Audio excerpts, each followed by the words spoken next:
Olá, boa tarde. Boa tarde. O JC1 começa agora. A Advocacia Geral da União pede apuração sobre vazamento de informação que citou o nome de presidente Bolsonaro na investigação do caso Marielle. Governador do Rio de Janeiro nega ser autor do vazamento e lamenta os ataques recebidos do presidente Jair Bolsonaro.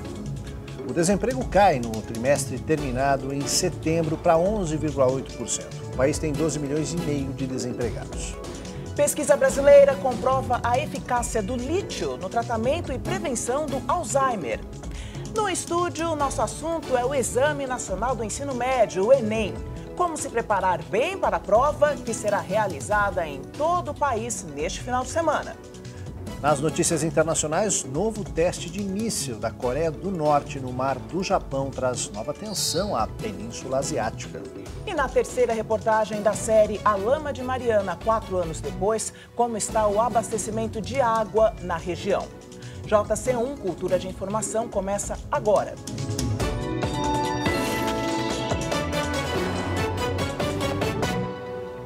O vice-presidente Hamilton Mourão disse que o governo pode divulgar ainda nesta semana o responsável pelo derramamento de óleo no litoral da região Nordeste. A Marinha investiga 10 navios de 11 países diferentes. Um mesmo navio pode ter 2 bandeiras. O vice-presidente Hamilton Mourão afirmou que há suspeita de que uma embarcação tenha jogado óleo para fora por conta da estabilidade de navegação. Mourão também disse que o responsável pode ser conhecido ainda nesta semana e que o anúncio seria feito pelo presidente Jair Bolsonaro. Quase 300 localidades de todos os estados do Nordeste foram atingidas pelo óleo. Mais de 2.000 toneladas de resíduos foram recolhidas das praias. E está previsto um aumento no número de oficiais das Forças Armadas no trabalho de limpeza. O Ministério da Agricultura recuou e não vai mais proibir a pesca de camarão e lagosta nas áreas atingidas pelo óleo. Já o Ministério da Saúde revelou que, por enquanto, não há comprovação técnica de que o óleo faça mal à saúde. Mas a Sociedade Brasileira de Dermatologia afirmou que o óleo pode causar graves problemas para a pele dos voluntários que limpam as praias. Por isso divulgou um guia com recomendações, como por exemplo o uso de equipamentos de proteção e evitar o uso de solventes se a pele tiver contato com o óleo. E você pode participar aqui do JC1, nós estamos esperando as suas perguntas e os seus comentários com a hashtag JC1. Além disso, você pode nos acompanhar pelas redes sociais. No Instagram, a gente está no @jornalismo TV Cultura. Nosso Twitter é @jornal_cultura. E a gente também transmite o JC1 ao vivo pelo YouTube na página do Jornalismo TV Cultura. E uma pesquisa brasileira conclui que o lítio pode ser usado para diminuir os transtornos causados pelo mal de Alzheimer. A estabilização da memória é importante para melhorar a qualidade de vida dos pacientes e de seus familiares. Minha irmã Diná, Edith. O mal de Alzheimer leva à perda progressiva da memória e é a forma mais comum de demência em pessoas de idade avançada. Há 2 anos, dona Gertrudes recebeu o diagnóstico da doença. Coisa de ontem, que eu falo ontem, eu já esqueço hoje. Eu esqueço muito. Por isso, nos últimos 6 meses, junto com o tratamento convencional, a dona de casa toma pequenas doses de lítio, um elemento químico bastante usado em pacientes que têm transtornos de humor, como a depressão. O lítio, eu acho que ele funciona no sentido de eles estagnar um pouco essa progressão, porque é muito rápida. A médica Marielza Nunes é quem trata a dona Gertrudes. Pesquisas feitas pela nutróloga e médicos da Santa Casa de São Paulo comprovaram a eficácia do uso de pequenas doses de lítio em pacientes com Alzheimer. Testes com 145 idosos que têm a doença durante 15 meses mostraram que microdoses da substância levaram à estabilização da perda da memória. Ele é um tratamento que é barato, muito barato, e todos os idosos podem fazer, porque a gente viu que não teve efeito colateral. A gente quer saber se a longo prazo, por 4, 5, 6 anos, a gente consegue manter essa doença estabilizada, porque por até 2 anos ficou estável. As pesquisas foram inspiradas na publicação de um trabalho feito no Instituto de Psiquiatria da USP, com pacientes que têm transtorno bipolar. Os que usam lítio no tratamento têm maior proteção contra a demência. Hoje, essa linha de pesquisa feita aqui no Brasil tem um destaque em nível mundial. É algo que tem uma visibilidade internacional, não só pela relevância, mas pela consistência dos nossos achados. A doutora Tânia Viel também procura respostas. Passou 4 meses nos Estados Unidos para testar a hipótese de que o lítio age no envelhecimento celular. Na próxima etapa da pesquisa, células de idosos com Alzheimer serão tratadas com lítio para ver se é possível reverter o processo de envelhecimento celular. No futuro, a gente poderia realmente ter a microdose colocada na água de bebê, né, como foi feito com as outras substâncias, e com isso a gente tem uma proteção ao longo do processo de envelhecimento. O Banco Central reduziu a taxa básica de juros pela 3ª vez seguida, para 5% ao ano. É a menor taxa da série histórica, que começa em 1996. Uma nova redução de 0,5 ponto pode acontecer até o final do ano. E a taxa de desemprego caiu no trimestre encerrado em setembro e chegou a 11,8%. 12 milhões e meio de brasileiros e brasileiras estão desempregados. A redução foi de 2% em relação ao trimestre anterior. Os dados foram divulgados hoje pelo IBGE. Decreto publicado hoje regulamenta novas regras para empresas de compartilhamento de patinetes elétricos na cidade de São Paulo. Essa é uma das notícias do nosso Giro Nacional. Tem mais, né? Tem mais. Desde domingo, um incêndio na região do Pantanal de Mato Grosso do Sul já destruiu a vegetação equivalente a 50 mil campos de futebol. De acordo com o Corpo de Bombeiros do Estado, as chamas alcançaram proporções nunca antes vistas no local. Já foram devastados cerca de 50 mil hectares de vegetação nativa em todo o Pantanal sul-mato-grossense. Imagens de satélite do Instituto Nacional de Pesquisas Espaciais, o INPE, detectaram cerca de 800 focos de incêndio na região. Os municípios mais afetados são Corumbá, Miranda e Aquidauana. Para ajudar na contenção das chamas, o governo de Mato Grosso do Sul prorrogou por mais um mês a proibição de queimadas controladas em todo o estado. Foi publicado hoje no Diário Oficial de São Paulo um novo decreto que regulamenta o uso de patinetes elétricos compartilhados por aplicativos na cidade. Entre as regras estão o limite de velocidade máximo de 20 km por hora, a circulação apenas em ciclovias, ciclofaixas e vias com velocidade máxima de 40 km por hora, a cobrança das empresas de 20 centavos por corrida e uma mensalidade de R$ 30 por patinete. Também não será obrigatório o uso de capacete. Além disso, as prestadoras de serviço devem credenciar estacionamentos específicos para os veículos junto à Prefeitura. As empresas têm 60 dias para cumprir as novas regras, sob pena de serem multadas. O plenário do Senado aprovou um projeto de lei com punições mais duras para torcedores ou torcidas organizadas que pratiquem atos de violência motivados por eventos esportivos. Os torcedores que participarem de brigas, mesmo que em datas e locais distintos dos eventos, ficarão proibidos de ir ao estádio por 5 anos. Antes, a pena era de 3 anos. Desde 2010, o Estatuto do Torcedor já pune torcidas organizadas que promovem tumulto, pratiquem ou incitem violência ou invadam o gramado. Mas havia uma lacuna sobre as punições fora dos locais das partidas. A Polícia Federal, em conjunto com autoridades americanas, prendeu um homem considerado o maior traficante de pessoas do mundo. Ele fazia parte de um esquema de contrabando de pessoas que teria movimentado 10 milhões de dólares nos últimos 5 anos aqui no Brasil. A operação também acontece simultaneamente em 20 países da América do Sul e Central. 7 pessoas foram presas provisoriamente em São Paulo e uma no Rio Grande do Sul. 3 do Paquistão e 5 de Bangladesh. Entre elas está o bengalês Saifullah Al-Mamun, o líder da organização criminosa e considerado o maior traficante de pessoas do mundo pelas autoridades americanas. Ele é dono de uma agência de turismo no Brás, é dono de um mercado também no Brás e tem diversas empresas individuais que ele controla em nome de terceiros, além de várias contas em nome de terceiros também. O grupo é investigado por providenciar solicitação de refúgio e fornecer documentos falsos, como passaportes e vistos a migrantes ilegais de países do sul da Ásia.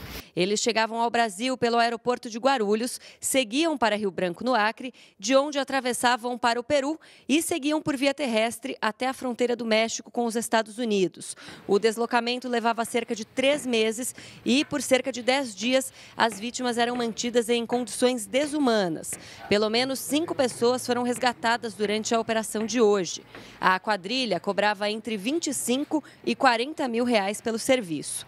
Apenas no Brasil, foram movimentados ao menos 10 milhões de dólares entre 2014 e 2019. Essas pessoas teriam entrado mediante a solicitação de refúgio. E a solicitação de refúgio possuiria diversas coincidências, como, por exemplo, indicação de um mesmo endereço em que elas estariam hospedadas, né? Então, haviam muitas coincidências. Nas duas operações, a Brasa, em São Paulo, e a Bengal Tiger, no Acre, identificaram 479 migrantes vítimas do grupo. Além das prisões, foram cumpridos 18 mandados de busca e apreensão, em que foram localizados celulares que podem ajudar nas investigações.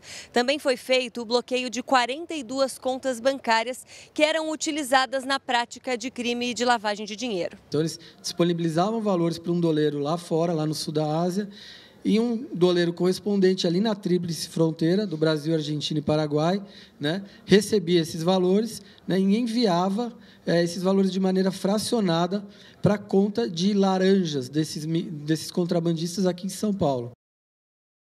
O advogado-geral da União, André Mendonça, pediu à Procuradoria-Geral da União que investigue o vazamento de informações do processo do assassinato da vereadora Marielle Franco e de seu motorista Anderson Gomes. O Ministério Público do Rio de Janeiro, que investiga o caso, afirmou que é falso o depoimento do porteiro que citou o presidente Bolsonaro. Em entrevista coletiva nesta quarta-feira, a promotora Simone Sibilio afirmou que o áudio obtido da cabine do condomínio mostra que foi Rony Lessa quem liberou a entrada de Elcio de Queiroz, horas antes da morte de Marielle Anderson, no dia 14 de março de 2018. Por volta das 17h07, Elcio de Queiroz entra no condomínio de Rony Lessa e pede autorização para entrar. A pessoa que está na cabine liga para a casa 65, e isso está comprovado pelas gravações. E a pessoa que atende na casa 65 é Rony Lessa. Segundo ela, o porteiro não falou a verdade no seu depoimento e agora haverá uma investigação para saber se ele mentiu ou se confundiu. Na terça-feira, uma reportagem da TV Globo informou que um porteiro do condomínio deu depoimento dizendo que no dia do assassinato da vereadora, Elcio Queiroz teria dito na portaria do condomínio que iria à casa de Bolsonaro, na época deputado federal. Ele de fato estava em Brasília, mas o porteiro disse que alguém da casa dele liberou a entrada. O filho do presidente, Carlos Bolsonaro, foi até a portaria do condomínio e gravou um vídeo mostrando os arquivos de áudio do dia do assassinato. No dia 14 de 3 de 2018, às 5h13 da tarde, você tem uma ligação para a casa 65, que seria a casa do Rony Lessa, e não para a casa do Bolsonaro. Portaria, boa tarde. Boa tarde. É o senhor Elson. Tá, pode liberar aí. Tá ok, pai. Ontem, ainda na Arábia Saudita, o presidente Bolsonaro voltou a acusar o governador do Rio, Wilson Witzel, de ter vazado informações do processo do assassinato de Marielle, que corre em segredo de justiça. O governador do Rio se defendeu, disse que jamais vazou qualquer tipo de informação, seja como juiz ou governador. Também afirmou que a Polícia Civil e o Ministério Público têm independência e que recebeu com tristeza as acusações do presidente. O advogado-geral da União, André Mendonça, determinou à Procuradoria-Geral da República que apure o vazamento de informações do inquérito sobre o crime. No despacho, cita a eventual prática de improbidade administrativa cometida por agentes públicos. O deputado Eduardo Bolsonaro, filho do presidente Jair Bolsonaro, disse que o Brasil pode ter um novo AI-5, o ato institucional número 5 da ditadura militar, assinado em 1968, que fechou o Congresso e cassou direitos fundamentais de milhares de brasileiros, inaugurando no país os chamados anos de chumbo. Essa declaração não é a primeira, radical desse tipo dele, foi dada à jornalista Leda Nagli em seu programa de entrevistas veiculado pelo YouTube. A gravação foi dada na segunda-feira e publicada hoje. Nela, o ex-candidato a embaixador brasileiro nos Estados Unidos lista as possíveis reações no caso do que chamou de uma possível radicalização da esquerda.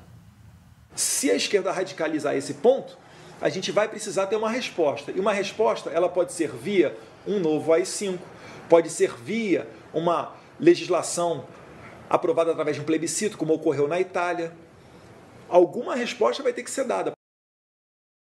Eu quero recomendar para você que este livro, Como as Democracias Morrem, de Steven Levitsky e Daniel Ziblatt, eles são professores da Universidade de Harvard, nos Estados Unidos, portanto, bem distantes do que a gente poderia chamar de comunismo.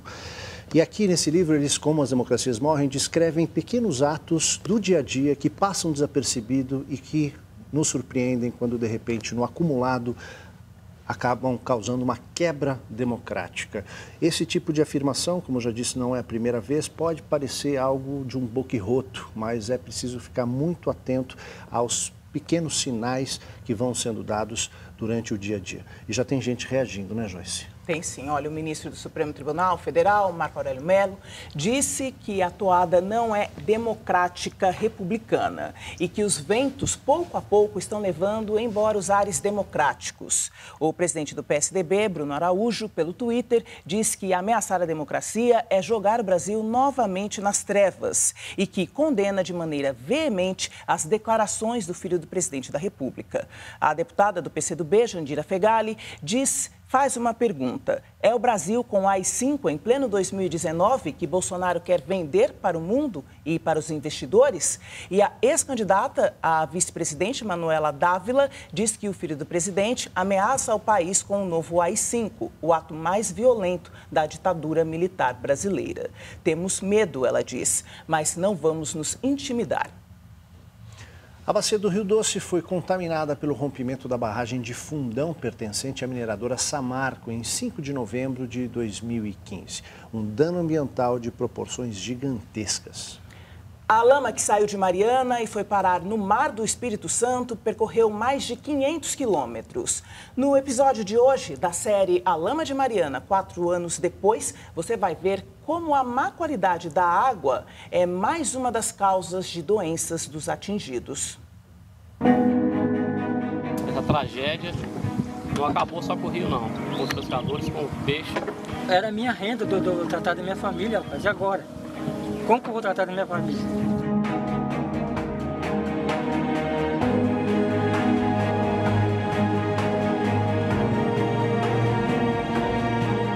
Quando uma barragem com rejeitos de minério se rompe, a primeira preocupação é salvar vidas. Mas o caminho feito pela lama deixa cicatrizes na natureza. A grande questão é a água é passível, depois do tratamento, de ser consumida, seja para o uso do animal, seja para o uso humano. Nós não sabemos essa resposta, em que pese as empresas dizerem, a Fundação Renova também confirmar de que é possível a utilização, inclusive, para uso humano. Nós temos alguns laudos que apontam problemas na qualidade da água. Deve-se tomar o cuidado de não consumir o peixe, não ficar tão próximo do rio, né? Em Brumadinho houve essa orientação, né, de não se aproximar tanto do rio, né? Quando chega um peixe que é de fora, que não é do nosso rio, nosso coração dói, que antes nós pescava daqui. A gente sentiu a dor enorme de ver um índice de peixe enorme no local que a gente estava mantendo. Daqui a 200 anos, 100 anos, a gente não vai ver muitos rios de Minas Gerais vivos mais, porque está morrendo tudo. Minas Gerais está cercada de mineradora.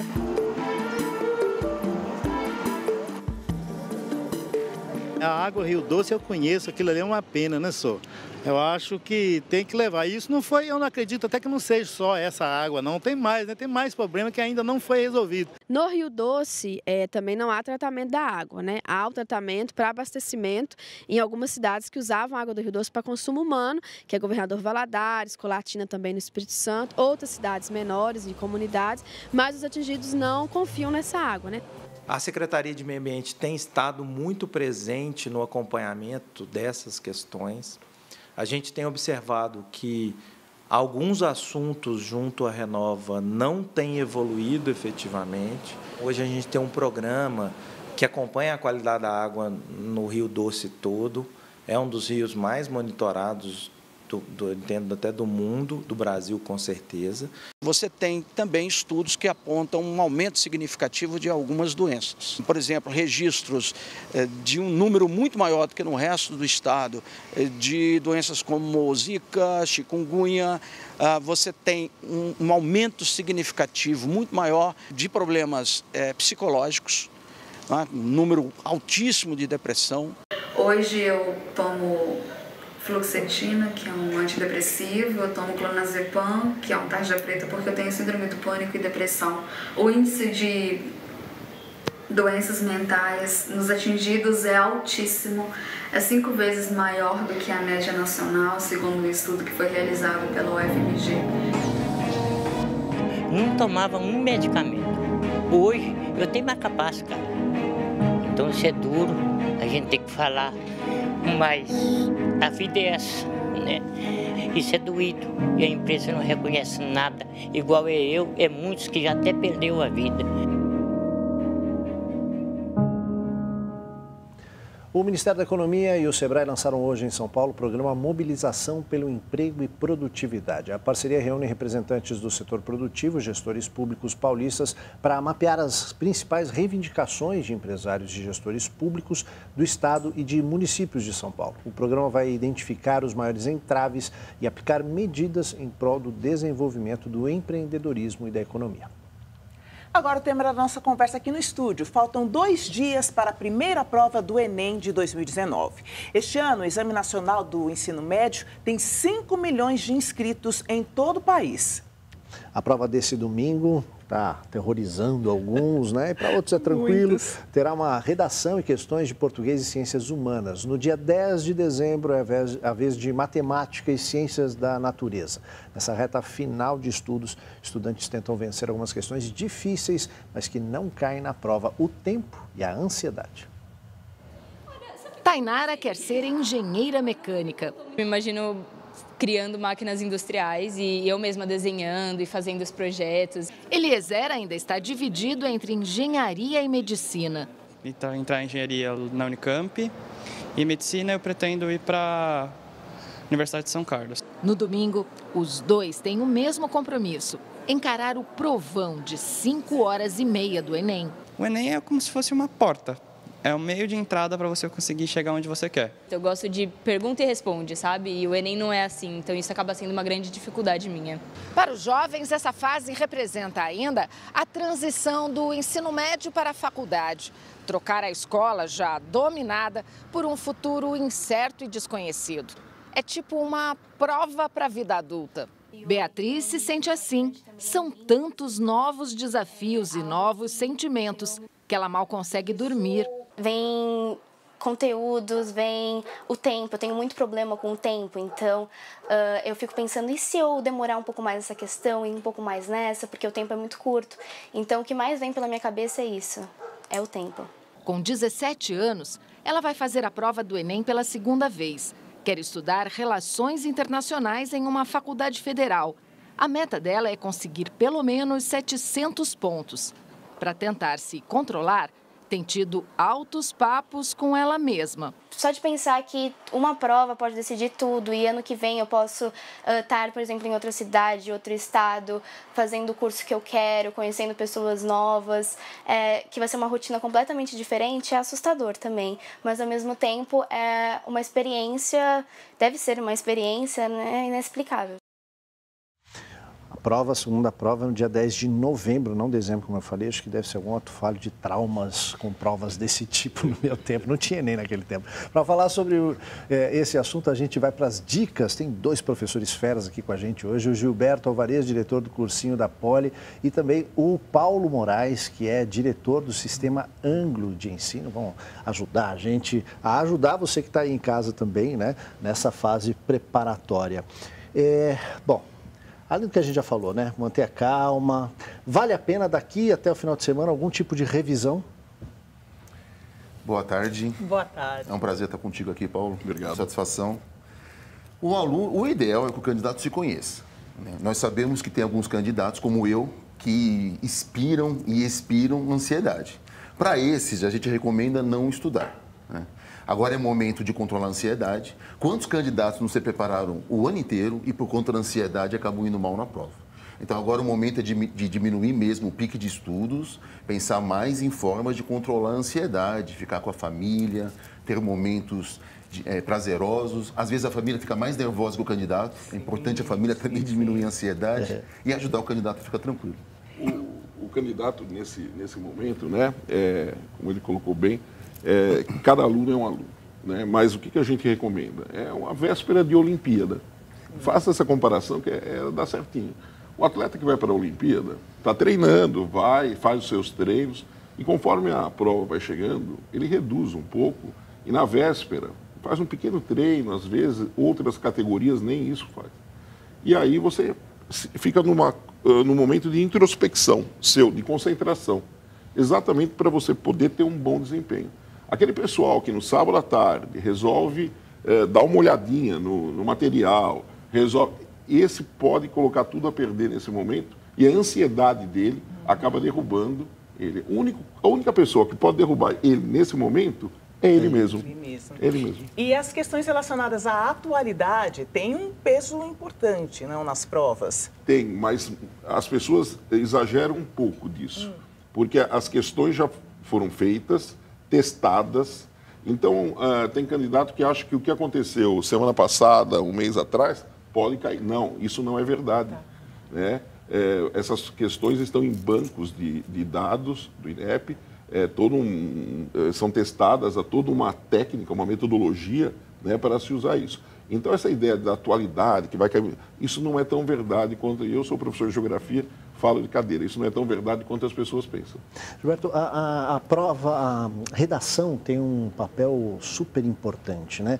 Então, na hora de planejar esse texto a partir do tema que for proposto, o que é importante utilizar como, enfim, estratégia de organização? Nós recomendamos que assim que o candidato pegar a prova, que ele olhe exatamente a redação. E que antes de passar a redação a limpo, ele faça o que a gente chama de projeto de texto e o rascunho. A página, toda uma página é a redação. E justamente para ele não fugir do tema, o importante é ele olhar a proposta e os textos motivadores. Como o próprio nome diz, o texto motivador, ele tem a função de dar ideias e uma reflexão inicial para que o estudante possa, pela proposta, desenvolver o texto.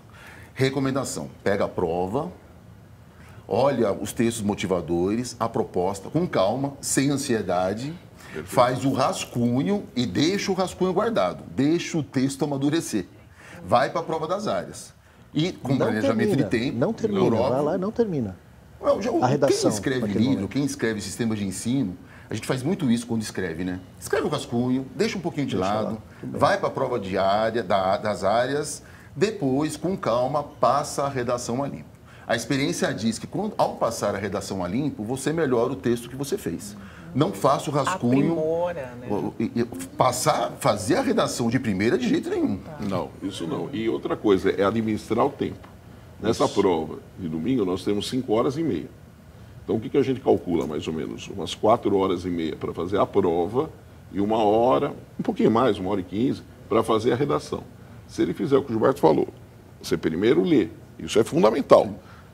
Monta um rascunho na cabeça, às vezes pode ser até mental esse rascunho, e deixa ele, e vai fazendo a prova, fazendo as mais fáceis, depois as médias, depois as difíceis, e aí volta para fazer o texto final. O aluno amadurece o tema, pode vir ideias, a própria leitura da prova pode ajudar ele na produção da redação. Então, são dicas pequenas, simples, mas fundamentais, né? E administrar bem o tempo que ele vai ter nessa prova de domingo, porque o tempo da prova do outro domingo é diferente, são 5 horas sem a redação. Então, se você dividir por questão, ele tem mais tempo, ele tem 3 minutos e 20 segundos para fazer cada questão, a média, contra 3 minutos dessa prova de domingo, por causa da redação. Bom, de forma geral, espera-se que o aluno tenha um bom conteúdo para fazer uma boa prova. Mas o que o Enem espera do aluno? Isso é importante. O candidato, com tudo que está acontecendo, né, se fala muito o que pode cair ou não cair, é importante o candidato saber que a prova não mudou de estilo em relação aos anos anteriores. A cartilha de redação que saiu já na internet, está disponível gratuitamente, mostra isso. E a matriz de referência do Enem, que mostra quais habilidades se pede, também não mudou. Ou seja, o Enem continua cobrando um candidato que é leitor e que tenha o que se chama de formação crítica, que é uma visão crítica do mundo que ele vive. É uma prova que cobra repertórios que ele absorve na escola, coisas que ele aprendeu na vida dele, em nome de solucionar problemas. O que é uma prova de habilidades, afinal? É uma prova que ele vai usar os conteúdos sempre em nome de resolver um problema. A prova não mudou, isso é importante, em relação aos anos anteriores. O edital foi igual, não teve mudança alguma, né? E as habilidades são as mesmas. Agora é só cuidar de não chegar atrasado, levar a caneta, um lanchinho, caneta preta, um lanchinho transparente. E água. Dicas importantes, aproveitando que o Paulo falou, caneta preta. Chegar uma hora. Chegar uma hora, o Enem não aceita documento autenticado, é só o original com foto recente e desligar o celular. Tem uma mudança esse ano em relação à segurança. Se o celular tocar, mesmo na caixinha lá na frente, o candidato pode ser eliminado da prova. Muito cuidado. E ele tem que chegar na hora. Isso que é o mais importante. Uma hora a gente recomenda uma hora antes. E não tem horário de Não vai ser vencido pelo atraso. É isso aí. Exatamente. Muito obrigada pelas dicas. Muito obrigado. Até a próxima. Bom, e hoje termina o SP Gastronomia, o maior evento gastronômico do país, que durante o mês de outubro reuniu mais de 200 atividades culturais no estado de São Paulo. E a repórter Adriana Cimino acompanha o encerramento, que além de comida, fala também de literatura. Então, boa tarde para você, Adriana.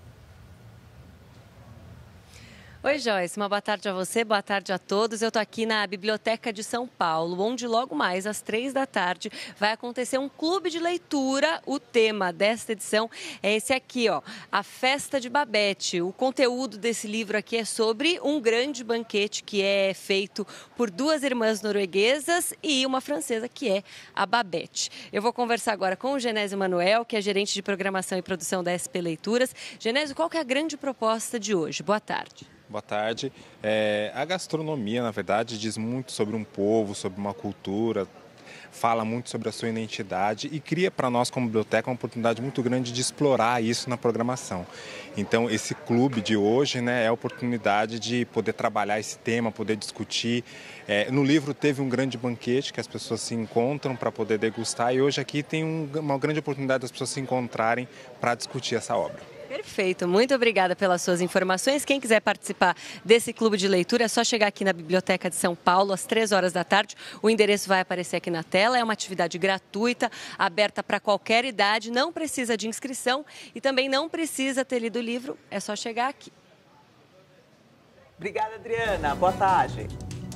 A gente vai para o intervalo rápido. Na volta, dia do Saci ou do Halloween. A gente volta já.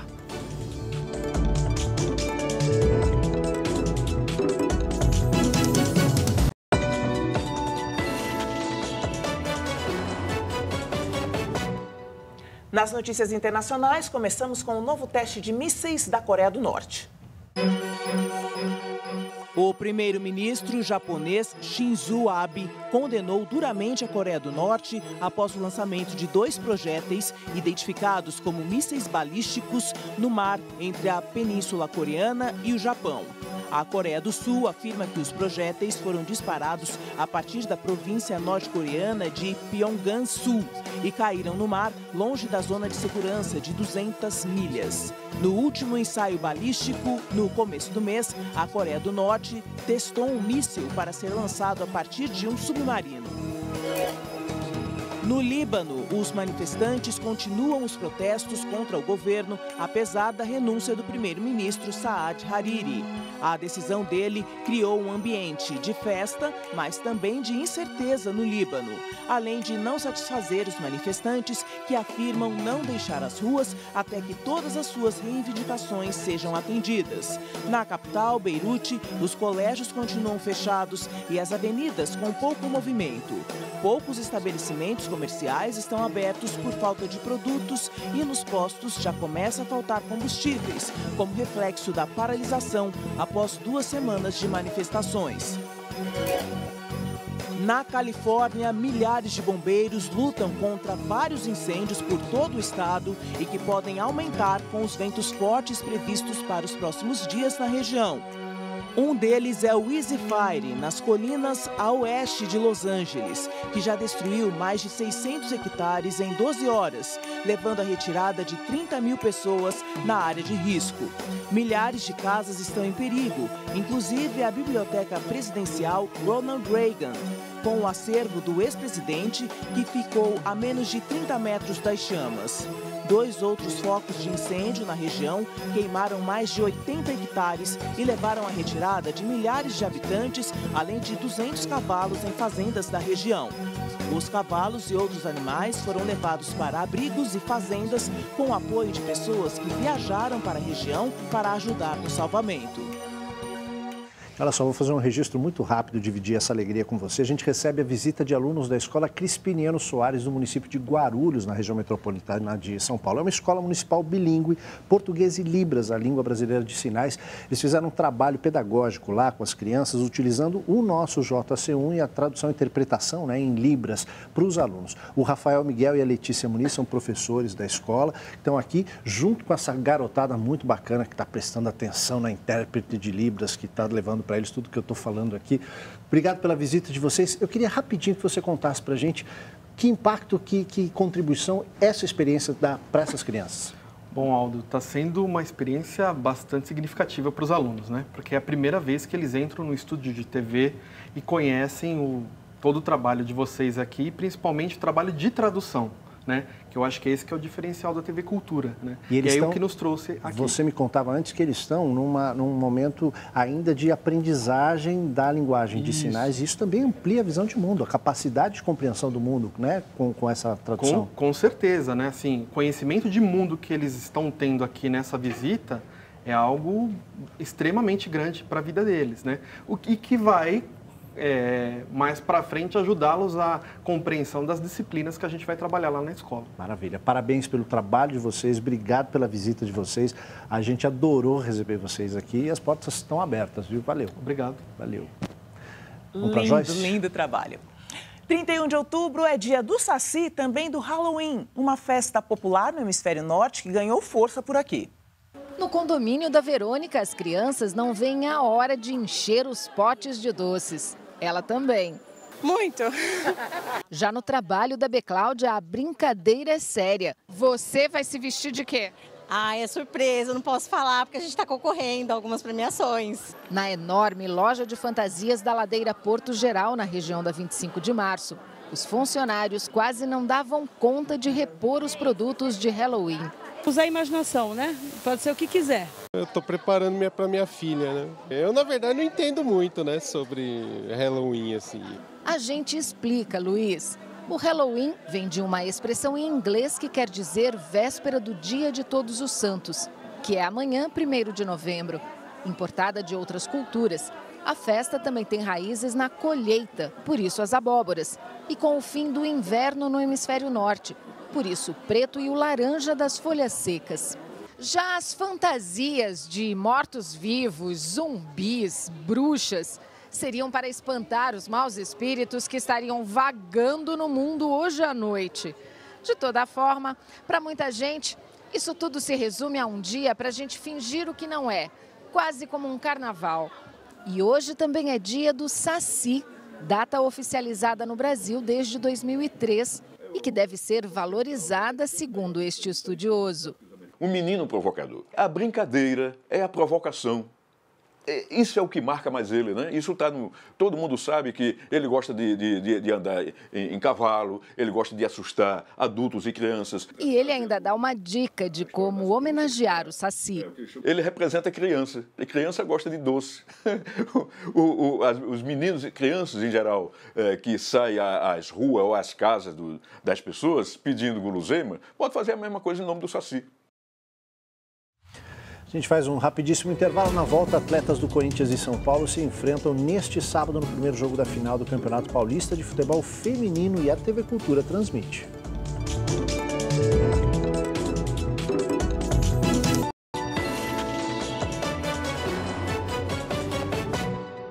Corinthians e São Paulo se enfrentam nesse sábado no primeiro jogo da final do Campeonato Paulista de Futebol Feminino e a TV Cultura transmite com exclusividade para a TV aberta a partir das 11 da manhã.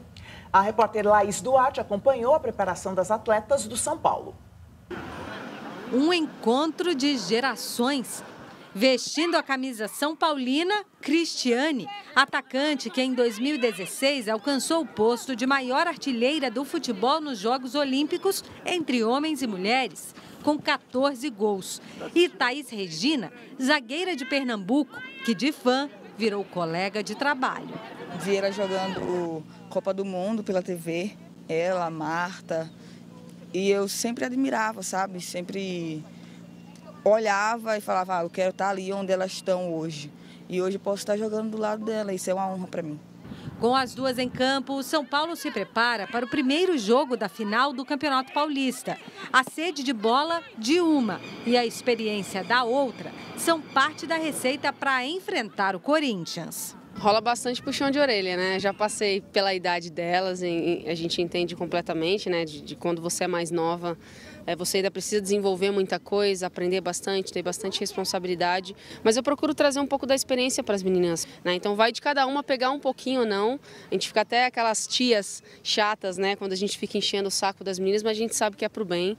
E acho que é bacana quando você tem uma pessoa que está conversando com você e está tentando passar algo importante. A primeira partida da final majestosa entre São Paulo e Corinthians será no estádio do Morumbi. Foi justamente aqui que o time conquistou o último título paulista feminino de sua história, 20 anos atrás. A gente já tem esse primeiro título lá atrás com o que as meninas construíram. A gente agradece muito a elas por conta desse legado que elas deixaram e agora a responsabilidade está na nossa mão de dar continuidade com a história do clube. Em seu retorno ao futebol feminino, o clube disputou 3 competições e chegou a todas as finais. Parar o ataque corintiano é parte da responsabilidade de Thaís Regina. Ela já joga ao lado do ídolo. Agora não vê a hora de ser campeã paulista. E ídolo também. Bem centrada no que vai vir por aí, porque vai vir pauleira. Respeitando muito as jogadoras do Corinthians, que são jogadoras muito boas, né?